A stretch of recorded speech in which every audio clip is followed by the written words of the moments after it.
Alamin po natin at kilalanin ang Man of the Hour, Best Actor sa katatapos lang na MMFF o ang Metro Manila Film Festival para sa kanyang pagganap sa Green Bones ng GMA Pictures at ng GMA Public Affairs. Walang iba kundi si Dennis Trillo. We need someone to be there for us. Bawat karakter na kanyang ginagampanan, Anong kasamaan ang ginawa ng inyong kabanal-banalan sa aking ama? sa telebisyon man Ipapasisanti ko kayong lahat kay Papa. o sa pelikula, Kung mga inutir kayo, ako na ang aarap ng katotohanan.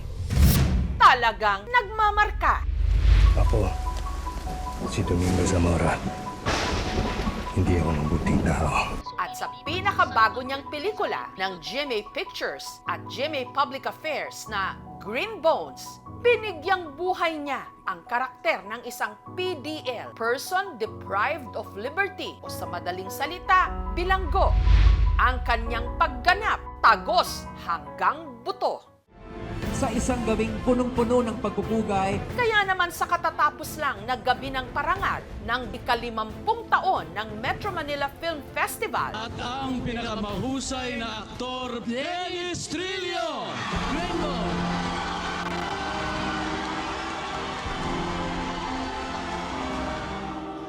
naiuwi niya muli ang tropeyo para sa Best Actor. Wow!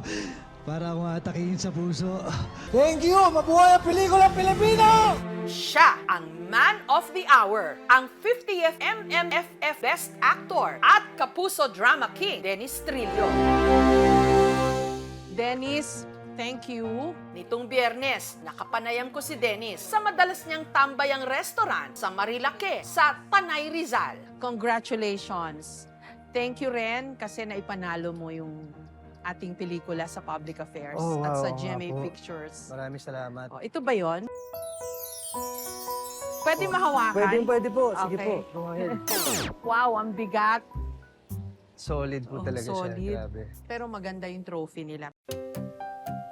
Nag-sink in na ba sa'yo? Hanggang ngayon po, surreal pa rin ang dating. Araw-araw hindi ako natatapos magbasa ng mga comments, ng mga nagme-mention sa akin. Sarap din po sa pakiramdam.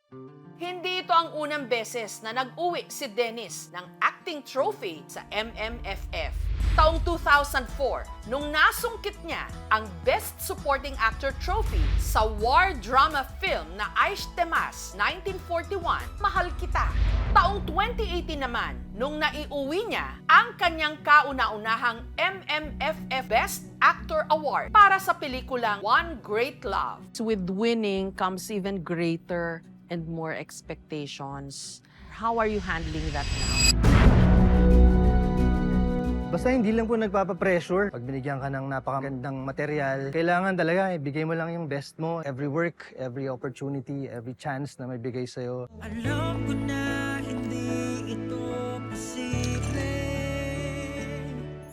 Ang Green Bones, kwento tungkol sa paniniwala sa mga pambihirang berdeng buto ng isang taong yumao at ang kabutihang sinisimbolo nito mula sa konsepto ng GMA Public Affairs Senior Program Manager na si JC Rubio. Alay niya ito sa kanyang yumaong ama. Meron akong kakwentuhang kaibigan. Nakwento niya lang casually na namatay daw yung lola niya at nakakita sila ng 9 green bones. Ng friend ko, she's always been a good mother to all of them. Parang na-amaze ako dun sa kwento na yun. At hindi na ako iniwan nun. May humanity sa loob ng mga jail natin na parang nagsusumigaw na ikwento sila kasi hindi naman sila palaging naririnig eh. Kasi ang dali-daling i-judge na, ay nakakulong na kayo dyan, masama na kayong tao. I think naging tulay lang ako para marinig din naman this time yung boses nila. Ang Tree of Hope sa pelikulang Green Bones hango talaga sa Wish Tree sa General Trias City Jail sa Cavite, kung saan isinusulat ng mga preso ang kanilang mga hiling. Siyempre, meron pa rin mga taong nag-iisip sa ating lipunan na, oh, Ba't nyo gino-glorify yung buhay ng mga preso? Well, siguro hindi naman po gino-glorify, kundi pinahahalagahan natin kanilang existence dahil sila po, kahit na nakakonfine sila sa isang lugar, mga tao lang din naman sila na nagkasala, katulad natin, na mga nakalaya. Pero nagkataon lang na sila ay nahuli at may pinagbabayarang sentensya. Sana po ay wag nating isipin na ganun dahil pare-pareho tayong mga tao na nagkakasala, and sa tingin ko, bawat isa sa atin, kailangan mabigyan palagi ng chance para magbago. Sa katatapos lang ng Metro Manila Film Festival, na iuwi ng Green Bones ang karamihan sa pinakamalaking mga parangal. Lahat ng naniniwala sa kapangyarihan ng pelikulang Pilipino, maraming salamat.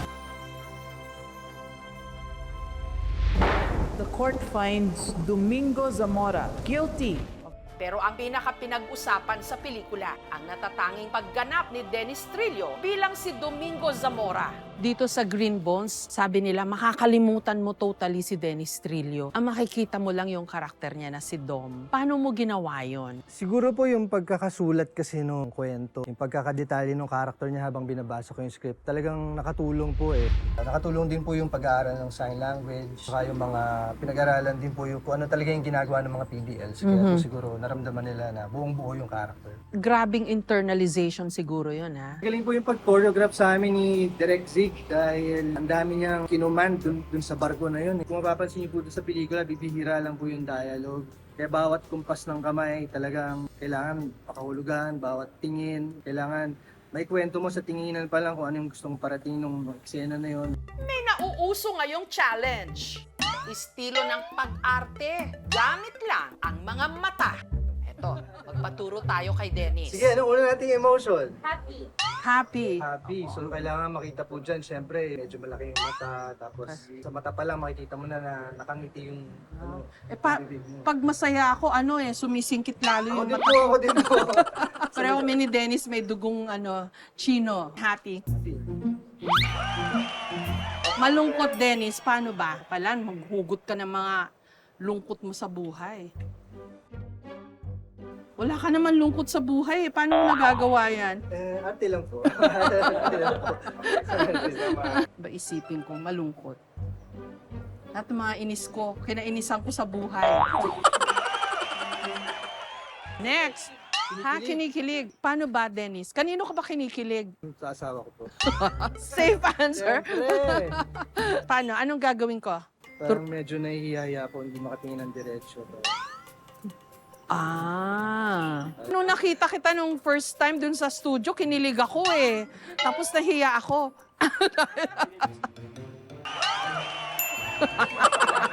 Ginaya ko siya. Meron palang dapat tumitingin-tingin sa baba, gano'n. Takot naman daw, Dennis. Ako pag natatakot na, medyo napapatulala eh. So, Wow. parang gano'n. Master of emotions tong batang to. Try ko. Paano ba, Dennis? Kailan na-shock, gano'n? Parang shock, na medyo naglalaki yung mata ng konti. Ayun na yun. Wala na akong maibubuga pa. Oo. Mata-mata sa pananala ng kanya. Yay! Si Dennis Trillo, Abelardo Dennis Florencio Ho, sa totoong buhay. Panganay na anak ni Abelardo Ho, isang Filipino-Chinese mula sa Dumaguete sa Negros Oriental.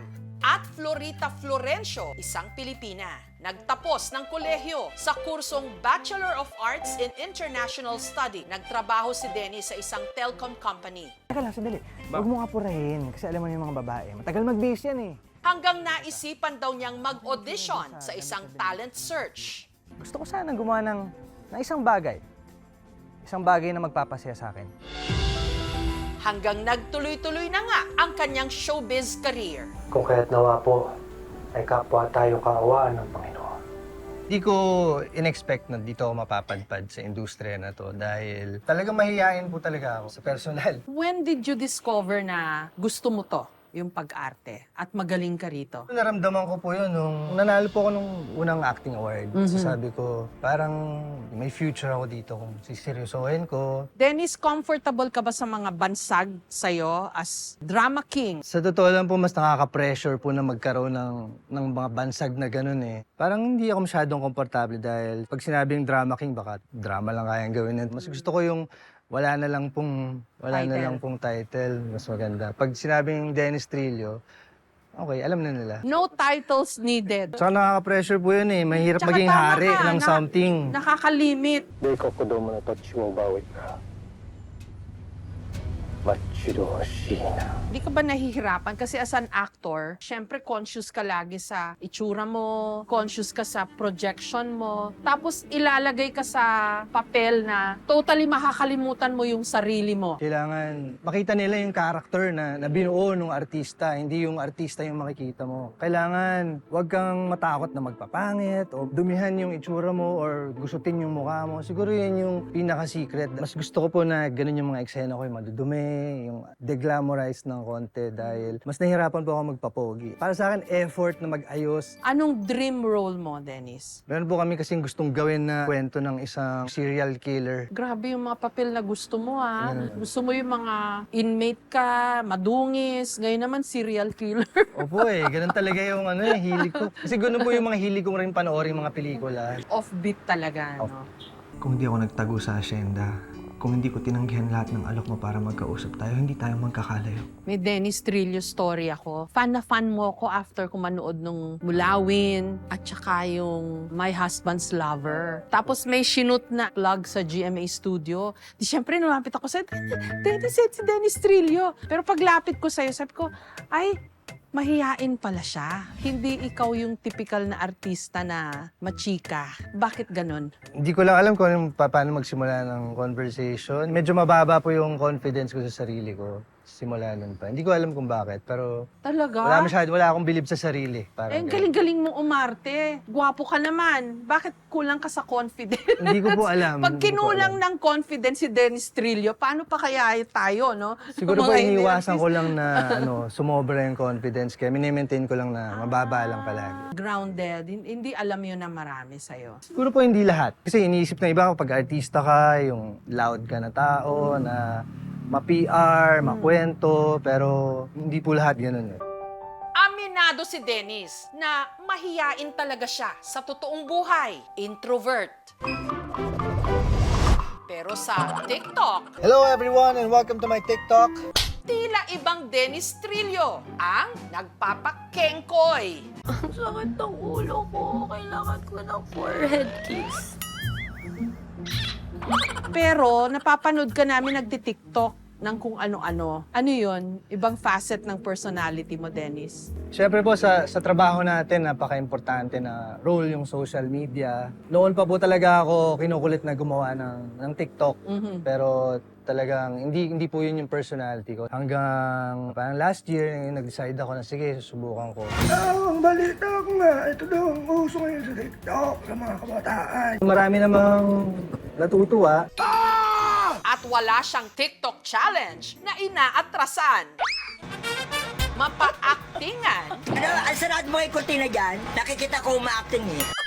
kantahan, pati na sayawan. Pag nababasa ko yung mga comments, natutuwa sila. So, mas naiengganyo ako gumawa. Feeling ko kasi parang utang ko rin sa kanila yon kahit paano. Dahil for more than 20 years, hindi nila nakita yung side ko na ganun. Feeling ko, iniisip nila, ang boring na itong tao na to. So, parang sabi ko, bakit hindi ko pakita tong side na to? Madalas pa ngang umi-eksena ang kanyang misis sa kanyang TikTok videos. Si Ultimate Star Jeneline Mercado. Papa, yung mga bote ni Dylan hindi mo pa nahuhugas.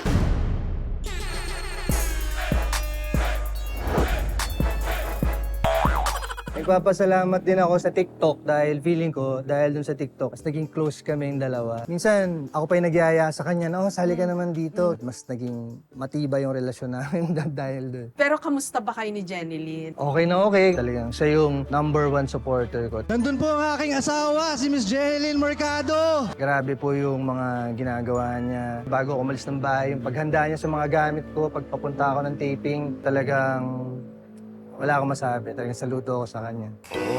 Morning, mahal. Kiss mo na. Sa kabila ng kanyang busy schedule, sinisiguro raw ni Dennis na meron siyang family time. Lalo't lumalaki na ang anak nila ni Jenilyn na si Dylan Jade. Ako naman po, tinatry ko as much as possible maging hands-on, i-manage yung time. Gusto ko lang ma-maximize and itaas yung quality ng time. Yung panganay mo si Calix. So, kamusta naman kayo ni Calix? Okay naman po. First time niyang mag-Christmas na hindi kami kasama. Doon siya nag-Christmas sa US. Meron na kaming mga nakaplano na gagawin pagbalik niya. You co-parent Yes.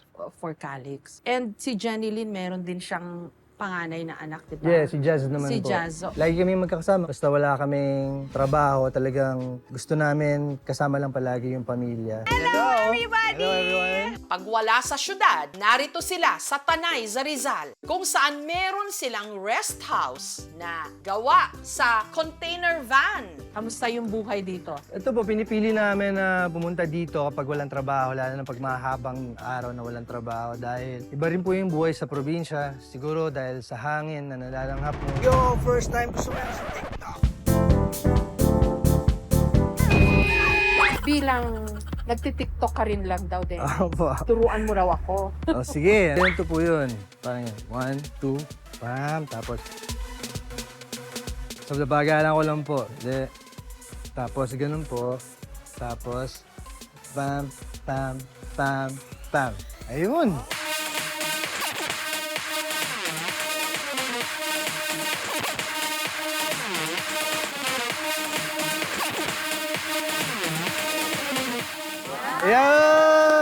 Yay! Samantala, maliban sa trophy, kasama sa napanalunan ni Dennis bilang Best Actor, ang cash prize na 100,000 pesos. Yung premyo mo raw, bibigay mo sa mga inmate? Opo, yung kwento po ng Green Bones, para naman po talaga sa kanila. Yung ibibigay niya po sa amin na sound system ay makakatulong po sa aming mga daily activities dito.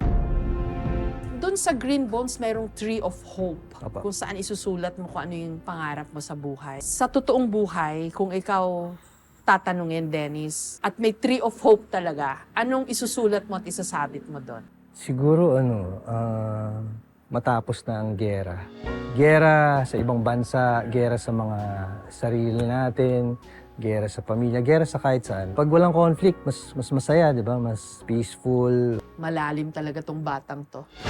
Dahil sa husay ni Dennis Trillo, ng cast, ng production staff, at ng mga namuno ng Green Bones, marami na ngayon ang naniniwala sa kahalagahan ng pagiging mabuti, hindi lang sa sarili, kundi lalo na sa ating kapwa. Reminder talaga na huwag makakalimot, gumawa ng kabutihan, mas piliing maging mabuti. Thank you, Dennis. Thank you rin po, ma'am. You deserve Salamat it. po. Congratulations. Matagal mo na akong fan. Wow, Generation. thank you po. Thank you. Sarap. Thank you pumayag ka gawin yung Green Bones for Public Opo, oo Affairs. naman, syempre. Thank you! Mabuhay ang pelikula Pilipino!